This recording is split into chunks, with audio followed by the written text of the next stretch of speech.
শুভেচ্ছা,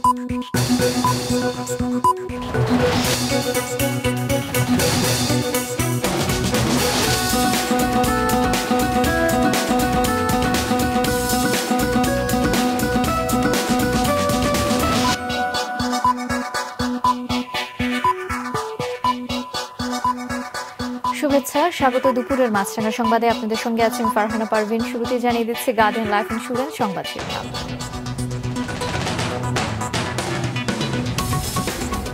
কুতুবদিয়া থেকে চট্টগ্রামের পথে এমভি আবদুল্লাহর 23 নাবিক বিকেলে পৌঁছাবেন বন্দরে। অপেক্ষায় স্বজনরা নেওয়া হয়েছে বরণের প্রস্তুতি। মার্কিন সহকারী পররাষ্ট্রমন্ত্রী ডোনাল্ড লু ঢাকায় কোনো রাজনৈতিক দলের সঙ্গে বৈঠক হবে না, এটি রুটিন সফর জানালেন ওবায়দুল কাদের।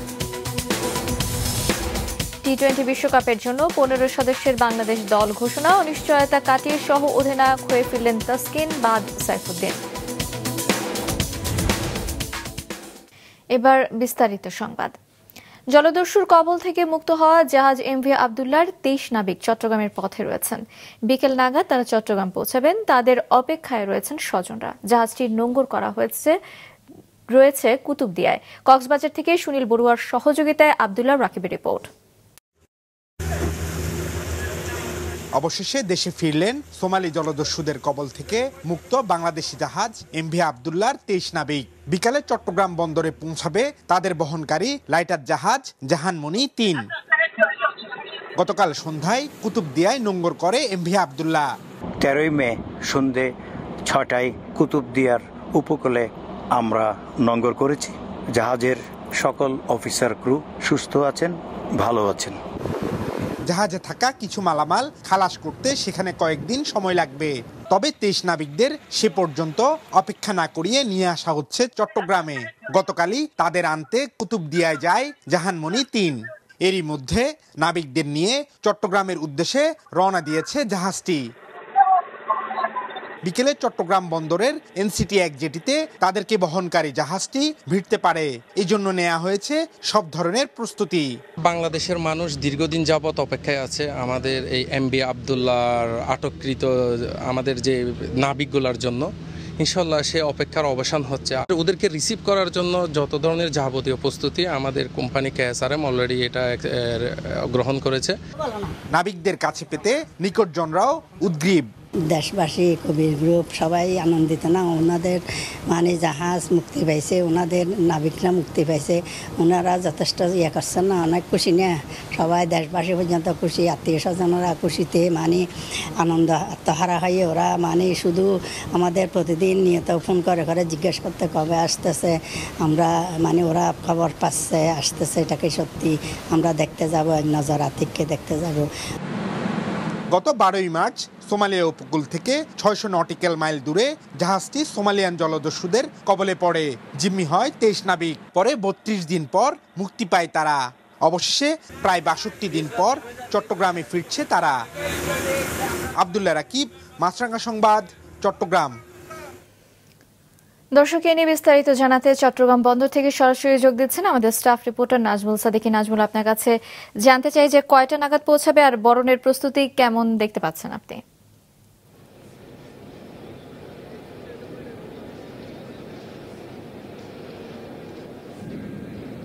কক্সবাজারের কুতুবদিয়া থেকে নাবিকদের নিয়ে লাইটার জাহাজটি ঠিক 12টা 12 মিনিটের দিকে রওনা দিয়েছেন বলে আমাদেরকে জানিয়েছেন KSRM কর্তৃপক্ষ।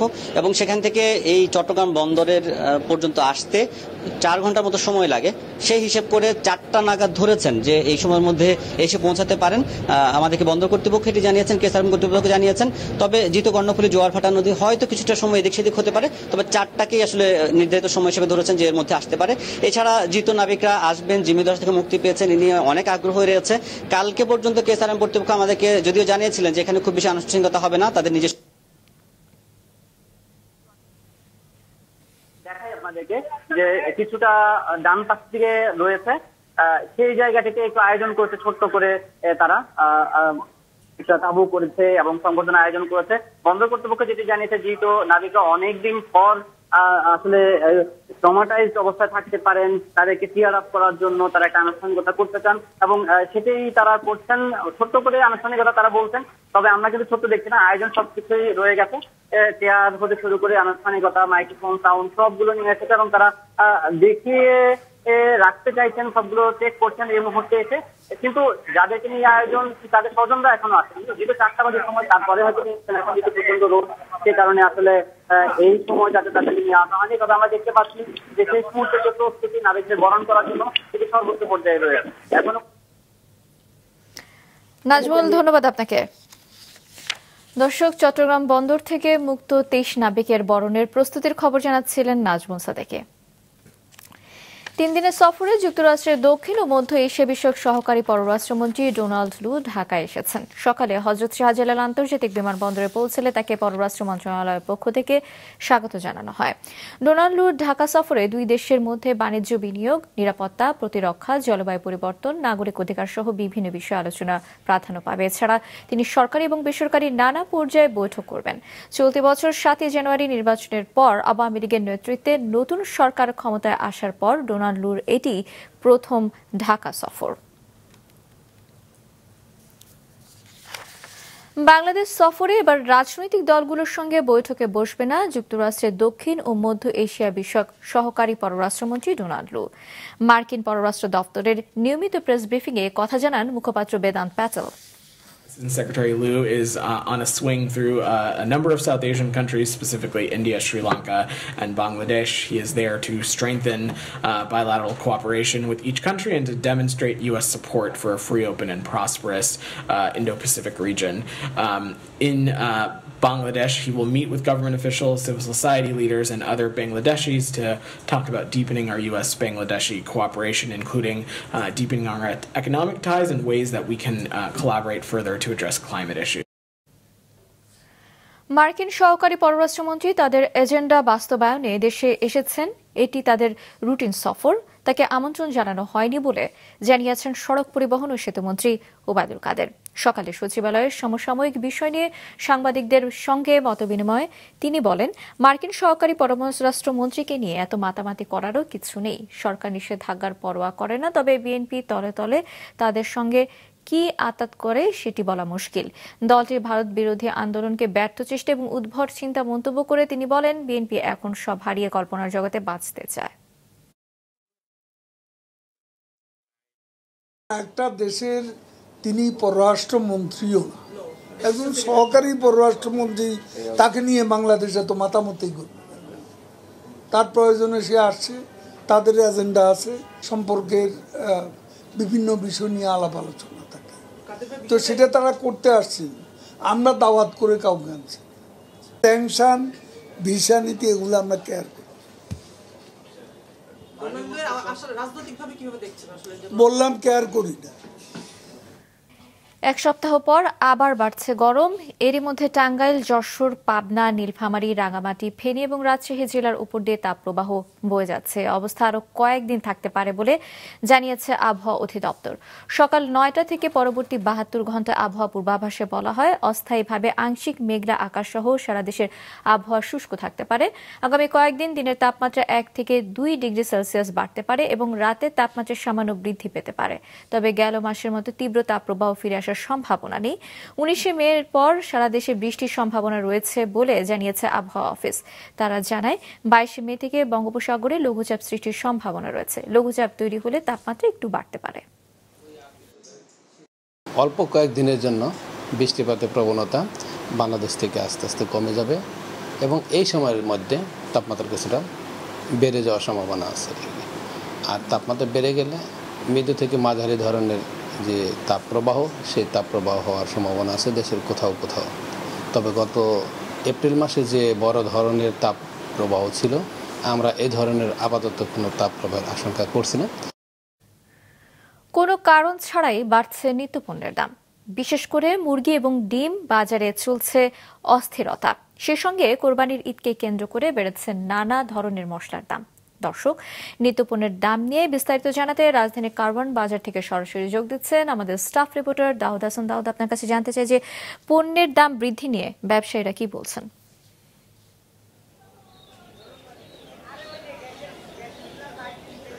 পাঠানা আসলে স্বস্তির খবর নেই। রাজধানীর কাঁচা বাজার থেকে শুরু করে সব ধরনের নিত্যপণ্যের যে বাজার আছে সেখানে কোথাও কোনো স্বস্তির খবর নেই। দাম বেড়েছে সব জিনিসেই, হঠাৎ করে দাম বেড়েছে। আসলে কারণটা ভোক্তাও বলতে পারছে না আসলে কেন দাম বেড়েছে। সবথেকে ভয়াবহ যে খবর হলো সেটি হলো ডিম এবং মুরগির যে বাজারটি, সেই বাজারে সব থেকে দাম বেড়েছে। মুরগি সর্বোচ্চ 100 টাকা পর্যন্ত কেজিতে দাম বেড়েছে। আমরা এই বিষয়গুলো নিয়ে জানার চেষ্টা করেছি আসলে কি কারণে হঠাৎ করেই এই দাম এত বৃদ্ধি পেয়েছে। বরাবরের মতো ব্যবসায়ীরা কিছুদিন আগে অর্থাৎ তীব্র তাপদাহ যখন চলছিল তখন এই অভিযোগটাই করেছিল, এখনও সেই অভিযোগ করছে। বলছে যে প্রচণ্ড তাপপ্রবাহের কারণে আসলে মুরগি মারা যাচ্ছে, যার কারণে হচ্ছে উৎপাদন কম হচ্ছে, যার কারণে সেই ক্ষতি পোষানোর জন্যই তারা হচ্ছে মুরগির দাম বাড়িয়েছে। এদিকে দাম বেড়েছে ডিমেরও একই অজুহাত দেখাচ্ছে ব্যবসায়ীরা। তারা বলছে যে উৎপাদন কমে যাওয়ার কারণে তারা বেশি দিয়ে মুরগিকে ডিম কিনে আনতে হচ্ছে, যার কারণে বেশি দামে বিক্রি করতে হচ্ছে। এছাড়া পাশাপাশি সবজির দামও কিন্তু বৃদ্ধি পেয়েছে। আমরা এই অভিযোগগুলো নিয়ে যখন ভোক্তাদের কাছে জানতে চাইলাম, ভোক্তারা বলল যে রোজা সত্যভোগী যারা আছে তাদেরকে আইনের আওতায় এনে যদি বাজার মনিটরিংটা রেগুলার এবং শক্তভাবে করা যায় তাহলেই কেবল বাজার নিয়ন্ত্রণে আনা সম্ভব। ফারহানা। ধন্যবাদ আপনাকে। দর্শক, রাজধানীর কারওয়ান বাজার থেকে নিত্যপণ্যের দাম নিয়ে জানাচ্ছিলেন দাউদ হাসান। দুর্নীতির অজুহাতে জলবায়ুর আন্তর্জাতিক তহবিল থেকে বাংলাদেশকে বঞ্চিত করা হচ্ছে বলে অভিযোগ করেছে ট্রান্সপারেন্সি ইন্টারন্যাশনাল বাংলাদেশ টিআইবি। দুপুরে রাজধানীর ধানমন্ডিতে নিজ কার্যালয়ে সংবাদ সম্মেলন করে এমন কথা জানায় সংস্থাটি। বলা হয়, বৈশ্বিক জলবায়ু তহবিলের অন্যতম উৎস গ্রিন ক্লাইমেট ফান্ড জিসিএফ, কিন্তু তাদের বৈষম্যমূলক আচরণ, দুর্নীতি এবং অস্বচ্ছতার কারণে বাংলাদেশ এই তহবিল থেকে প্রত্যাশিত সহায়তা পাচ্ছে না। জানানো হয়, জলবায়ু তহবিল থেকে ক্ষতিগ্রস্ত দেশের স্থানীয় প্রতিষ্ঠানগুলোকে অর্থ বরাদ্দ না দিয়ে জিসিএফ বিভিন্ন আন্তর্জাতিক প্রতিষ্ঠান এবং সংস্থার মাধ্যমে এই সংক্রান্ত প্রকল্প বাস্তবায়ন করছে, যা অনৈতিক এবং অগ্রহণযোগ্য। জিসিএফ দুর্নীতিগ্রস্ত এই অর্থে যে আসলে জিসিএফ এর নিজস্ব যে নীতিমালা সেটি তারা লঙ্ঘন করছে। জিসিএফ এর যে জবাবদিহিতা প্রতিষ্ঠান হিসেবে হওয়ার কথা সেটি সেখানে নেই। তারা অর্থায়নের স্বেচ্ছাচারিতা করছে, তারা বৈষম্যমূলক কাজ করছে, তারা তাদের পারফরমেন্সে ফেল করছে। কাজে সবকিছু মিলে সেখানে ক্ষমতার ব্যবহার বলতে যা বোঝায় সেটা ওখানে হচ্ছে বলেই ধারণা করা যায়। পাবনায় প্রায় 19 কিলোমিটার সড়কের সংস্কার ব্যয় ধরা হয়েছে 19 কোটি টাকা। জোড়াতালির এ কাজে কিলোমিটার প্রতি কোটি টাকা ব্যয় বরাদ্দ দেওয়া হলেও কাজের মান নিয়ে প্রশ্ন তুলেছেন স্থানীয়রা। রাতুল ইসলাম সুমনের ক্যামেরায় উৎপল মির্জার রিপোর্ট। এটি পাবনা সুজানগর আঞ্চলিক মহাসড়ক। 19 কিলোমিটার এ সড়কের বিভিন্ন স্থানে খানাখন্দের সৃষ্টি হলে সড়কটি মেরামতের জন্য কিলোমিটার প্রতি প্রায় 1 কোটি টাকা ব্যয় বরাদ্দ করে সড়ক ও জনপথ বিভাগ। সড়কের বিভিন্ন অংশে চলছে মেরামতের কাজ। এই কাজের আওতায় সড়কের ক্ষতিগ্রস্ত বিভিন্ন স্থানে পিচ পাথর তুলে আবার কোথাও কোথাও খানাখন্দে পিচ পাথর ঢেলে চলছে মেরামত কাজ, যে কাজ নিয়ে নানা অভিযোগ করেন স্থানীয়রা। এক জায়গায় একটু ভালো ভাঙা ভালো জায়গায় ভেঙে একটু 2 কালা ইট দিতে চলে আসে, খোয়া দিতে, ওই কাম চলে নাই। আর যেভাবে কন্ট্রাক্টররা কাজ করতেছে আমার মনে হয় 6 মাসও যাবে না। রাস্তা তো 2 দিনও থাকবি না, আষাঢ় মাসে ঢল পড়লে মানে একেবারে গুলা হয়ে বাড়া চলে যাবি সব। পাবনার অন্যতম আঞ্চলিক মহাসড়ক দিয়ে প্রতিদিন বিভিন্ন গণপরিবহনে 5 ইউনিয়নের অন্তত লক্ষাধিক মানুষ চলাচল করেন। এভাবে কাজ হলে টেকসই হবে না জনগুরুত্বপূর্ণ এ সড়কটি, এমনটাই ধারণা এলাকাবাসীর। এটা লামসাম কিছু কাজ করে এরা মোটামুটি যারা কন্ট্রাক্টর বা ঠিকাদার আছে তারা টাকাটা নিয়ে যাবে। আমরা আগে দেখেছি ভিটামিন দিয়েছে, মানে যাকে বলে পিচ মাটি, এখন রাস্তার পর দেয় লেখা পুরো মোবিল দিয়ে কালা করে, এগুলো তো দেখার লোক নাই। তবে সড়ক ও জনপথ বিভাগের সংশ্লিষ্ট প্রকৌশলী জানান, এখানে অনিয়ম করার কোনো সুযোগ নেই। ঢাকা ও রাজশাহী থেকে নিয়মিত মনিটরিং করা হচ্ছে। পুরো রাস্তার কাজ করতে প্রায় 30 কোটি টাকা লাগতো, সেখানে স্বল্প খরচে 19 কোটি টাকা ব্যয়ে কাজটি সম্পন্ন করা হচ্ছে। প্রায় 70% কাজ শেষ হয়েছে। আগামী জুন মাস নাগাদ বাকি কাজ শেষ হবে। আমাদের তত্ত্বাবধায়ক প্রকৌশলী এবং অতিরিক্ত গ্রহণ প্রকৌশলী স্যাররাও নিয়মিত মনিটরিং করে।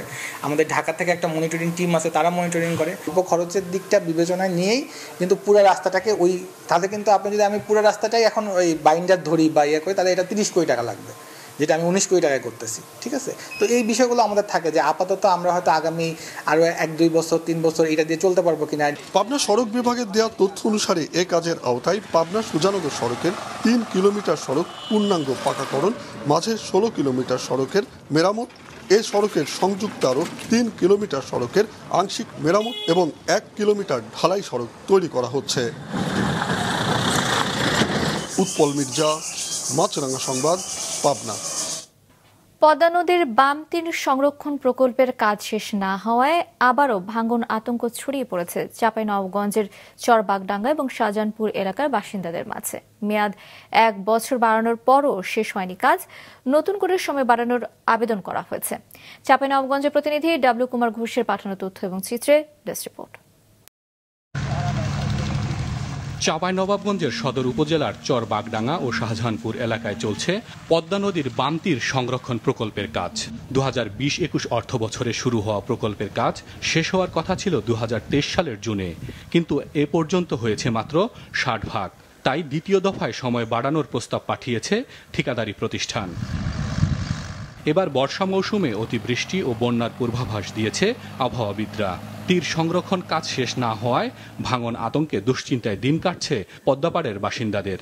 যত দেরি হচ্ছে, বন্যা আসলে আমাদের বাড়ি ঘর জায়গা জমি সবকিছু বন্যাতে বিলীন হচ্ছে। 23 জুন এই কাজটি কমপ্লিট হওয়ার কথা ছিল, কিন্তু প্রতিমধ্যেই আমাদের অনেক ব্লক এই নদী গর্ভে চলে গেছে এবং এখানে অনেক 200 মতন ঘর ছিল। এর জন্য ঠিকাদার ও সংশ্লিষ্ট প্রতিষ্ঠানের গাফিলতিকে দায়ী করছেন স্থানীয়রা। 4 বছর থেকে কাজ করে না, তো আমরা দূরত্ব কাজ, সামনে বর্ষা, দূরত্ব কাজটা আমরা চাই। এই বর্ষা মৌসুমে টোটাল একটা সাইডের ভিতরে 2 লাখ ব্লকের দরকার আছে বা 1 লাখ ব্লকের দরকার আছে, 20,000 ফেলছে, বাকিগুলো সামনে বছর করব। নদীতে মাটি আসছে, একদিক ডাকতেছে আর একদিক ভাঙতেছে, এভাবেই চলে যেতেছে। কাজ ধীর গতিতে করতেছে, পয়সা ঠিকই নিতেছে, কাজ হচ্ছে না আমাদের। নির্মাণ সামগ্রীর মূল্য বৃদ্ধি, সময় মতো অর্থ ছাড় না হওয়া এবং গত কয়েক বর্ষায় ভাঙন সহ নানা কারণে কাজ শেষ করা যায়নি বলে জানায় ঠিকাদারি প্রতিষ্ঠানের প্রতিনিধি। একই অজুহাত পানি উন্নয়ন বোর্ডেরও। এই কাজগুলো বিলম্ব হওয়ার একমাত্র কারণ হলো অর্থে, মানে গভর্নমেন্টের ফান্ডের কারণে। ফান্ড ছিল না বিদায় কাজটা বিলম্ব হয়েছে। সাইটের পজিশন খারাপ ছিল, মালামাল নিতে সমস্যা হয়েছে। কিছুদিন আমাদের 2 বছর আমরা অর্থ পাইনি ঠিক মতে, আর তখন করোনা ছিল, কাজ করতে পারিনি। এই প্রজেক্টের যে মেয়াদ ছিল 24 সালের জুন পর্যন্ত, এই মেয়াদের ভিতরে আমাদের পুরো প্রজেক্টের কাজ কমপ্লিট করা হচ্ছে না এবং এই প্রজেক্টটা মেয়াদ আমরা 1 বছর বৃদ্ধির জন্য আমরা আবেদন করছি। আমরা অনুমোদন পাইলে আমরা আগামী অর্থ বছরের ভিতরে এই প্রজেক্টের কাজটা সমাপ্ত করতে পারব। পানি উন্নয়ন বোর্ড সূত্র জানা গেছে, প্রকল্পের আওতায় 6.1 কিলোমিটার নতুন নদীতীর সংরক্ষণ বাঁধ এবং আগের বাস্তবায়ন হওয়া 12 কিলোমিটার নদীতীর রক্ষা বাঁধের সংস্কার কাজ চলছে। 2024 সালের জুন পর্যন্ত মেয়াদ বাড়ানোয় সংশোধিত প্রকল্পের ব্যয় 37 কোটি টাকা বেড়ে দাঁড়িয়েছে 603 কোটি টাকায়। দ্বিতীয় দফায় সময় বাড়ানো হলে প্রকল্পের ব্যয় আরও বাড়বে বলে মনে করছেন সংশ্লিষ্টরা। মাছরাঙা নিউজ ডেস্ক। দেশবন্ধু গ্রুপের অঙ্গ প্রতিষ্ঠান দেশবন্ধু ফুড অ্যান্ড বেভারেজের ন্যাশনাল সেলস মিটিং অনুষ্ঠিত হয়েছে রাজধানীর বনানীর একটি হোটেলে। সম্প্রতি অনুষ্ঠিত ওই সভায় ভার্চুয়ালি যোগ দেন গ্রুপের চেয়ারম্যান মোহাম্মদ গোলাম মোস্তফা। বক্তব্যে প্রতিষ্ঠানকে এগিয়ে নিতে আরও উদ্যমী হতে আহ্বান জানান ব্যবস্থাপনা পরিচালক গোলাম রহমান। দেশবন্ধু ফুড অ্যান্ড বেভারেজের মধ্যে রয়েছে কোমল পানীয় ফ্রেন্ডস আপ ও গুরু, দেশবন্ধু কোলা এবং মিনারেল ওয়াটার।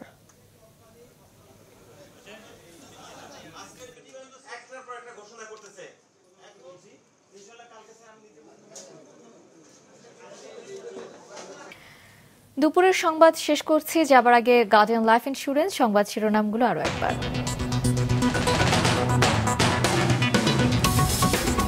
কুতুবদিয়া থেকে চট্টগ্রামের পথে এমভি আব্দুল্লাহর 23 নাবিক বিকেলে পৌঁছাবেন বন্দরে। অপেক্ষায় স্বজনরা, নেওয়া হয়েছে বরণের প্রস্তুতি। মার্কিন সহকারী পররাষ্ট্রমন্ত্রী ডোনাল্ডো ঢাকায় কোনো রাজনৈতিক দলের সঙ্গে বৈঠক হবে না, এটি রুটিন সফর জানালেন ওবায়দুল কাদের। টি-20 বিশ্বকাপের জন্য 15 সদস্যের বাংলাদেশ দল ঘোষণা, অনিশ্চয়তা কাটিয়ে সহ অধিনায়ক হয়ে ফিরলেন তাসকিন বাদ সাইফুদ্দিন। এছাড়া এখনকার মতো ফেসবুকে আপডেট পেতে ভিজিট করুন মাছরাঙা টেলিভিশনের পেজে, ইউটিউব চ্যানেলেও দেখতে পারেন আমাদের সংবাদ প্রতিবেদন এবং অনুষ্ঠান। আমাদের পরবর্তী সংবাদ বিকেল 5টায় দেখার আমন্ত্রণ রইল।